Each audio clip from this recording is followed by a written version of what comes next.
be taking that 1,000 rupee loan.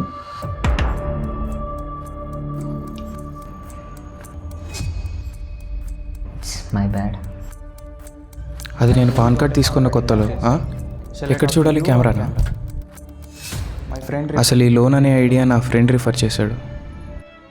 నేను మొదటిసారి sitting కని ఒక 1,000 రూపాయలు లోన్ తీసుకున్నాను. అది క్లియర్ అయిన వెంటనే రిసార్ట్ కన్నా 5,000 తీసుకున్నాను. నేను ఆ రోజు వాడికి ఆ లోన్ ప్రిఫర్ చేయకుండా ఉండాల్సింది. తర్వాత వెంటనే నా గర్ల్ ఫ్రెండ్ బర్త్డేకి 15,000 తీసుకున్నాను. 1000 నుంచి మొదలై 2 లక్షలు అయింది. నాది 10 లక్షలు, అది వేరే విషయం అనుకోండి. ఇదంతా సరిపోలేదని సెల్ఫ్ డ్రైవింగ్ కార్ ట్రిప్లో యాక్సిడెంట్ అయింది. అప్పుడు 25,000 అయింది. లోన్ యాప్ వరకు ఓకే, కానీ ఇంట్రెస్ట్కి పైసలు ఇచ్చానని పరిచయం చేశా. అందరితో అయిపోయింది గేమ్. ఒక అప్పు తీర్చడానికి ఇంకో అప్పు, ఇలా అయితే కుదరట్లే అని వడ్డీకి డబ్బులు తీసుకొని బెట్టింగ్లో పెట్టా. The rest is history.